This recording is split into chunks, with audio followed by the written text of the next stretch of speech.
Hello, welcome to this lesson of Mastering Java. Here we're going to continue learning about the math functions. We're going to learn about rounding numbers, what we call taking the floor of a number and taking the ceiling of a number. So let me go and show you inside of this documentation what I'm talking about. If we go all the way down to the R's, actually, an easier way to do that, we'll just go to find, and we'll type round. Whoops, not found, round, like this. And we'll go down here. So round. So here we have a pair of functions. Basically, they're both called round. They're exactly the same thing. It's just showing you what happens if you put a double number inside and what happens if you put a float inside.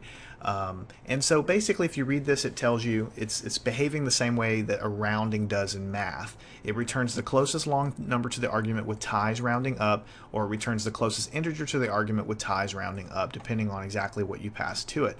Very, very, very simple to use. So the easiest way to do that, just to show you really quick, is just we'll go down here and we'll do system.out.println like this. And inside of this, we can just simply go math.round.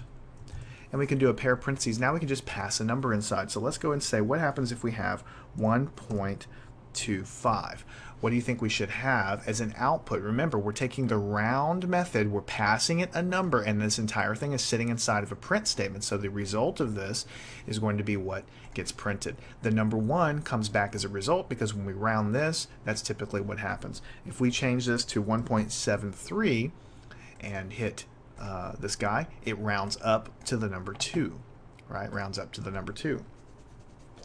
And if we do something like 1.51, go ahead and save it and go up, it's also going to go up to a 2. And if we go just below, like